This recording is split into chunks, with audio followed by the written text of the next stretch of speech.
Oh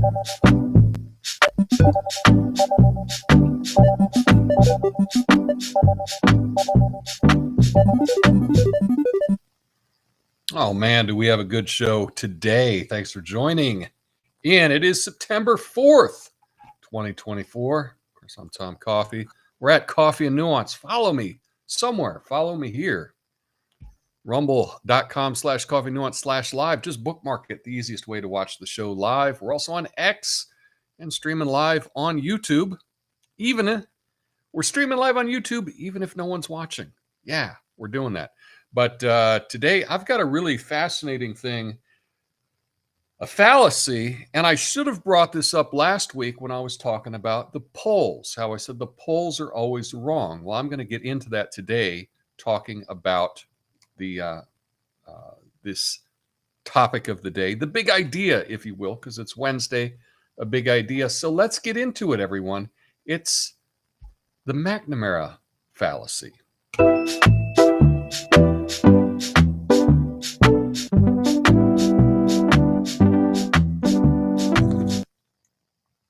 Good coffee. Good coffee. Anyway, let's dive right into it.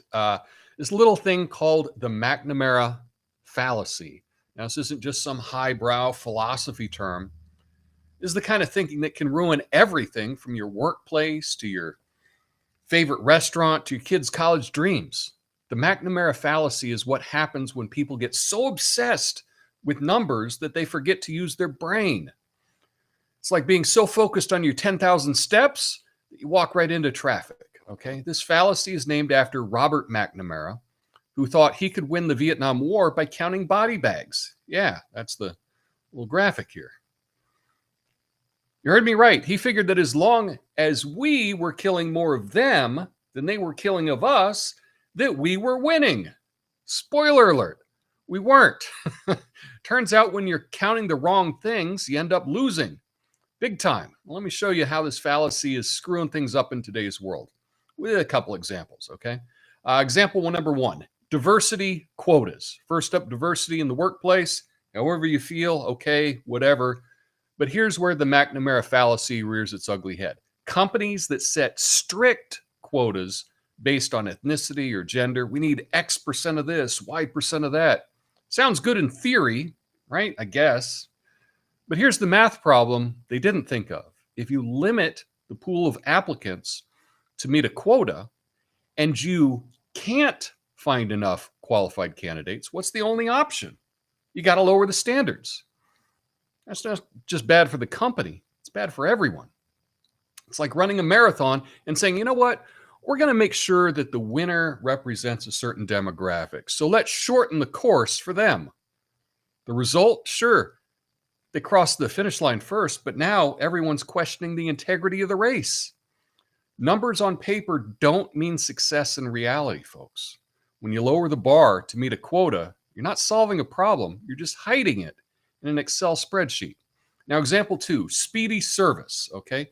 Let's talk about restaurants. Have you ever gone out to eat and felt like your server was trying to get you out the door, faster than a scratch to your new car? That's because management decided the key to a successful restaurant is how quickly you can turn a table, okay? So now your waitress is rushing around trying to get you fed, paid, and out the door before you even had a chance to post it on Instagram. What they don't measure? Customer experience. They don't count how many people are leaving feeling like they were just cattle in a feeding lot. But hey, the tables are turning, the numbers are up, the Yelp reviews down. It's like building a house in record time, only to realize the walls are crooked, the roof leaks, but who cares? You finished it fast, right? Wrong. Speed kills. And in this case, it's killing your appetite for ever going back to that restaurant again. So example three, college admissions. Let's talk about college admissions, the Hunger Games of the education world. Universities love to brag about how low their acceptance rate is. We only accept 5% of applicants, they say. As it makes them, that makes it better, right? But here's the little secret. They're not necessarily rejecting unqualified students. They're rejecting good ones too, just to make those numbers look sexy. Yeah. It's like a nightclub with a bouncer and you only let in 1 out of 100 people, not because the club is full, because you want to create the illusion of exclusivity. The result, you got a bunch of people outside who could have made the party awesome, while inside it's just the same bunch of same old. But hey, at least they can brag about how their low acceptance rate is, right? Yeah. Here's the kicker. They encourage more and more students to apply so they can just reject them. It's like fishing with a net, not because you're hungry, because you want to throw back as many fish and just show off how many you caught. So whether it's diversity quotas that force you to lower the bar, restaurants that rush you out the door, or colleges that reject you just to inflate their ego, the McNamara fallacy shows us one thing. When you focus on the wrong numbers, you end up with the wrong results. Just because you can measure something doesn't mean it's worth measuring. And when you focus on the wrong numbers, don't be surprised when you get the wrong results. Because in the end, the only number that really matters is how often you learn from your mistakes. And based on what I'm seeing, that number is pretty damn low. My name's Tom Coffey. This is the Coffey Nuance Show, the least watched censored commentary and news show live. Right now, flame on.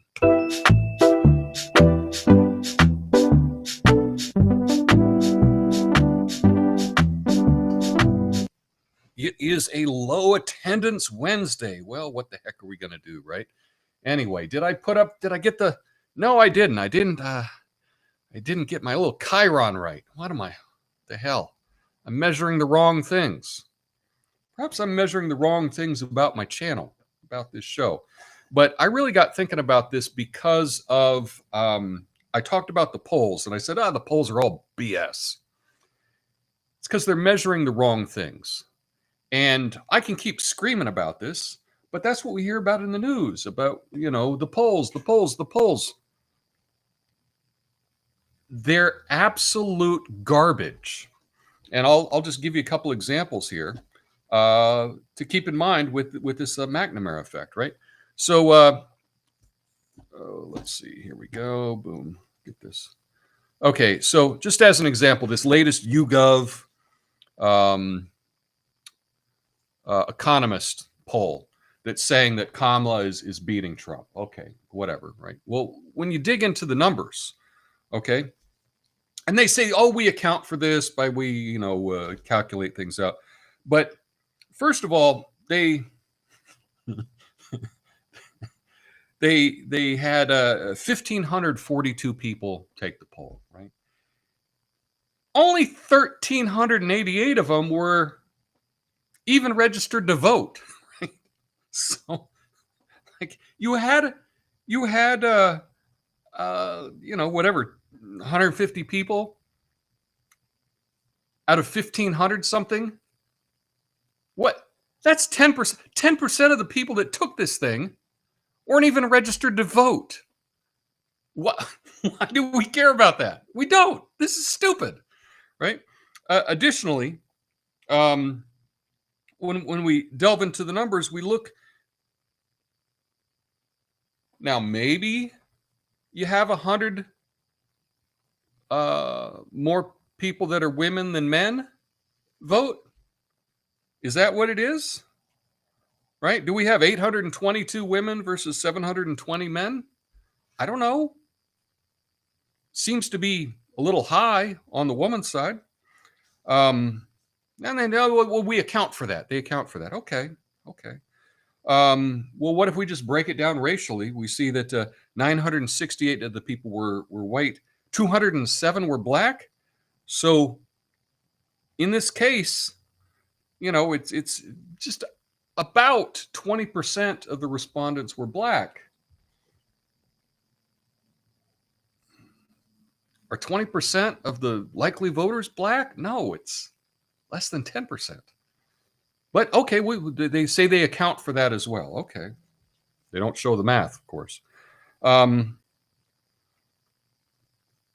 But here's something that is also not in the data, and this is not something that they appear to even measure. They're not measuring. They're measuring whether people are male or female, but they're not saying, okay, how many black men are we surveying versus how many black women are we surveying? Or perhaps all of the black people that we're surveying in this happen to be women. But that's okay because we make up for it with white men. Does that make sense? Well, it appears that that is a possibility, right? You could survey, and 100% of the black people that you survey for this could be black women, but they're okay with it because they're gonna compensate because they got the right amount of men overall. They're not looking at the right data. They're not looking at the right data on this. If you were to do this polling correctly, you would want the people that are taking the poll to be representative of how you think that they would vote in the end. Okay, and yes, they're saying, oh, well, we calculate that. So we had more women, so we just, we did a little multiplier and figured it out. You buy that? Because what they also didn't account for is the different age groups. Now they say, oh, no, we got the age groups right, but we're 100% of, say, the black people, were they all under 30 or were they all over 65? Or did they not even check? Did they not even account for that? From what I can see, looking at the data that was provided, they didn't account for that at all. They didn't even try to get a diverse respondents to this web poll, which is this poll. They didn't even do that. They were like, well, we want to make sure we got a number of women, we got a number of men, we got a number of whites and blacks and Hispanics and Asians and, whatever, throughout the age groups. But what if you are looking at this and it turns out you didn't survey a single black man under 30? Do you think that that's a good poll? I don't. What if, right? That doesn't even make sense. And that's the problem, is when you are not looking at the right numbers, you're not going to get the right result. Now, I think that this is deliberate, but that's a conspiracy mindset, right? That's, oh, Tom, you're just the conspiracy. No, I'm looking at the facts. These are the facts that these polls are putting out, and they're not putting out. They're not showing that they're even sampling the right number of people. In fact, in this poll, 10% of the people aren't even registered to vote. Okay? Why would you listen to a poll where 10% of the people are not even registered to vote? Who cares what they think? I don't care what someone that's not registered to vote thinks. In fact, just being registered isn't enough. Did you vote in the last election? Did you vote in the last 6 elections? No? Well, then probably you're not going to vote in this election either. So maybe we shouldn't count that as much when we're looking at these polls. That's the real issue. But you know that this happens in your own business and just throughout life. I know long ago, I worked at a restaurant, and that was one of the things is, they would find out how many times you could turn your table. And this was actually a metric that they would keep track of, is when the person sat down and when they left. So they could say, oh, you did a good job, Tom. Your average table turn was 44 minutes or something, right? See if you can boost that up or lower that or whatever. Well, an easy way that you could boost that, right, would be to, I don't know, not offer people appetizers, not offer people desserts, right? Kind of rush people out the door. Throw the check down when you deliver the entrees. Here's the entrees, and by the way, here's the check. I'll take it whenever you're ready. You could do things like that to get your tables to turn quicker, but you're probably going to make the people never want to come back again. So that's why it's so important to actually measure the right things. And in this case, we're looking at all these polls, right? And you'll see Nate Silver, they say, Saint Nate Silver, who's the patron saint of presidential polling. Does he ever explain this? No. He just takes an average of all the polls. Who cares who they were done? Who cares if it's registered voters or likely voters? Or who cares about any of that? We just mash it all up together, make a prediction, and then we'll update it the day of the election. And then that way I can say, well, I'm not that far off, because what I said the day before election day was pretty close to what it ended up being. So, hey, I'm right. It's shenanigans. Is polling. This polling is absolute garbage. I should probably go through, like, do an hour thing and walk you through and show you exactly what these polls are claiming to even measure, because what they're claiming to measure doesn't even matter, right? But let's see. I'm getting a message here. Okay. But anyway, that's my point. The McNamara effect. Do you have any other examples of this in real life where they're measuring something, but if you focus on these numbers, it doesn't mean what people think that it means. Yeah. And just to clarify, when I talked about workplace diversity, I guess the important thing to say is if you can't meet the criteria,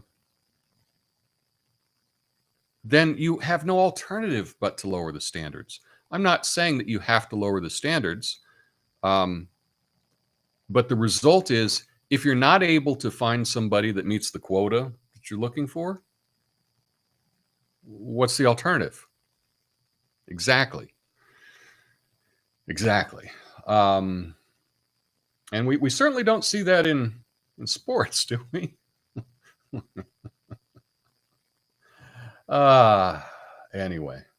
Anyway. So yeah, that's the idea I wanted to talk about, was just this McNamara fallacy. Measuring things might not mean what you think that it means.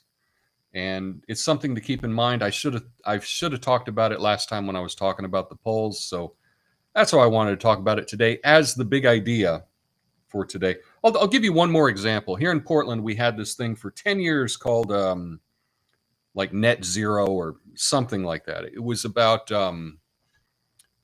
traffic fatalities and pedestrian deaths and just people dying on Portland roads. And they're saying it should be zero, right? Vision zero or something. I forget what it's called. Of course, the 10-year program ended, and then they decided not to do a conclusion report to find out if it worked or not. They said, no, we don't need to find out if it worked or not. We're just going to cancel the follow-up report to find out if it worked. But one of the things that is happening is they're measuring pedestrian deaths. And I've looked into this myself. And it turns out, I'm going to say, over 90% of these deaths are homeless people that are probably drunk or high. And they're hit in the middle of the night because they're walking around in the middle of the street wearing black clothes. Okay, that's over 90% of the people that are dying in the streets, the pedestrian deaths. Now, any pedestrian death, of course, is tragic, right? But what the city was doing is like, oh, we got to do something to lower the pedestrian deaths in Portland. And so what they did is this, like, oh, we got a 2-lane road. Well, let's make it a 1-lane road. Oh, I know. Let's put up crosswalks every 50 yards, and let's put up barriers, and let's put up lights, and let's put in more traffic lights and more. So they're doing all of this stuff to try to lower pedestrian deaths in the city. But the problem is that a drunk homeless guy is not going to be using the crosswalk when he's drunk in the middle of the night, right? He's just wandering out. And this happens to me. I got to be very careful late at night when I'm driving, because I've almost hit people that have just been in the middle of the road. It happens more often than you can imagine. But the problem is they're only measuring the number of deaths, and so they're trying all of these things to fix it, but they're not looking at the real issue, right? Putting up crosswalks every 50 yards, taking nice big wide roads and artificially making them single lane roads so that we will somehow have less pedestrian deaths. They're not looking at the real problem because, like I say, 95% of the issue is people high on drugs, sleeping in the street, walking out in the street, those kinds of things. So if you don't measure the right thing, you're not going to get the right result. That's the McNamara fallacy. And it's definitely true with polling. I would love to hear what you think about this. I'll go through all of your comments in the after show, which is coming up right after this.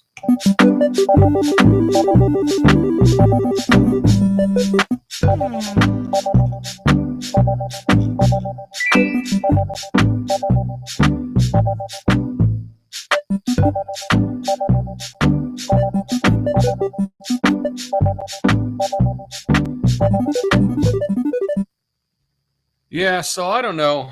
I guess I've threatened to autistically go through some of these polls and just kind of show how they work and what they're doing and how it's all a bunch of BS.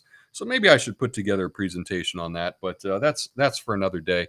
I just wanted to introduce this McNamara fallacy to you so you got a better idea and just something to think about, you know. And it's also something interesting that you can bring up. You know, a lot of times you're hanging out with family. Last night I went to a family birthday.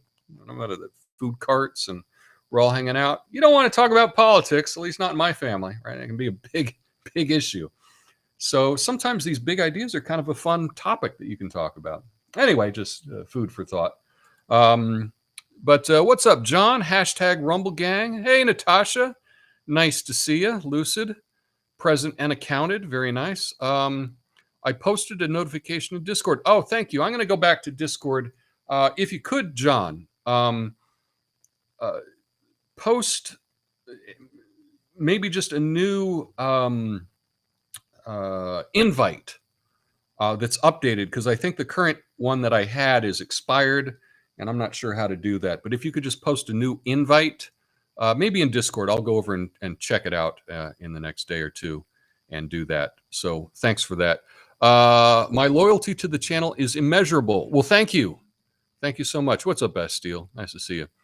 But do you have a Coffey and Nuance tattoo on your butt? Well, I wouldn't encourage that for anyone. I wouldn't do that myself. So I'm gonna nix that. What's up, Longborough? Hey, nice to see you. Big Daddy's in the house. Oh man, we ended up having a good group here today. Gonzo says, interesting topic. Thanks again for another great show. Yeah, I think it's an interesting topic. And again, you know, when you know, like I say, I'm hanging out with family. You know, a lot of people are very divided on politics. You bring it up, you just creating some stress, some hassle. It's kind of hard to talk about those subjects. But, you know, I don't know. The McNamara effect is kind of an interesting idea. I think, you know, what's happening with Portland, they've changed all the big streets. They've just ruined them. And it's made traffic so much worse. It takes so much longer to get anywhere in town because they've taken nice wide roads, you know, that had 2 lanes on each side, and then like the turn lane in the middle, or the suicide lane, if you will.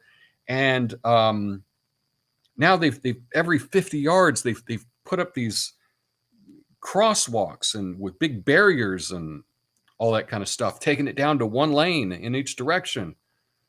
Well, you know, one of the unintended consequences of that is like emergency vehicles now just can't just scream down the middle and get to someone to help them right away. Right now, they gotta go around all these barriers, make it really harder to get to people to save lives. The McNamara fallacy. You're measuring the wrong things, and then the same thing in the polls. Totally measuring the wrong things. Lucid says, I prefer the slow lane when I walk drunk. Yeah, exactly. And you know what? If there were multiple lanes, you might be able to miss the drunk guy, right? But when they make it down to one lane, you know, what are you going to do, right? It's the only lane you're in. So anyway, that's a good point there as well. But that's the thing to remember. There was a movie, a documentary about McNamara. McNamara. I'm probably saying it wrong. Called The Fog of War. And this was like 20 years ago. That's what it was called, Fog of War. It's a documentary film that explored the life and experience of Robert McNamara, who was Secretary of Defense during the Vietnam War. And I remember watching it. And it was kind of interesting. But again, this whole thing is named after him because that's the way that he was judging how the war went. Was, are we killing more of them than they're killing of us? And it turns out that's a really stupid thing to measure. I mean, you should measure it. That shouldn't be the metric to decide if things are going well or not. So, is what it is. Anyway, that's all I have for you today. On Friday, I'm going to be at the beach. I will post a video that will go live at the normal time, but that will be recorded, just so you know. So I just wanted to alert you to that. Anyway, I will be back live on Monday, but I will have a video go live on Friday. And of course, I will check in with it and reply to your comments and whatnot. So I appreciate that. Hope you all are having a fantastic day. Have a beautiful week. Until next time, peace.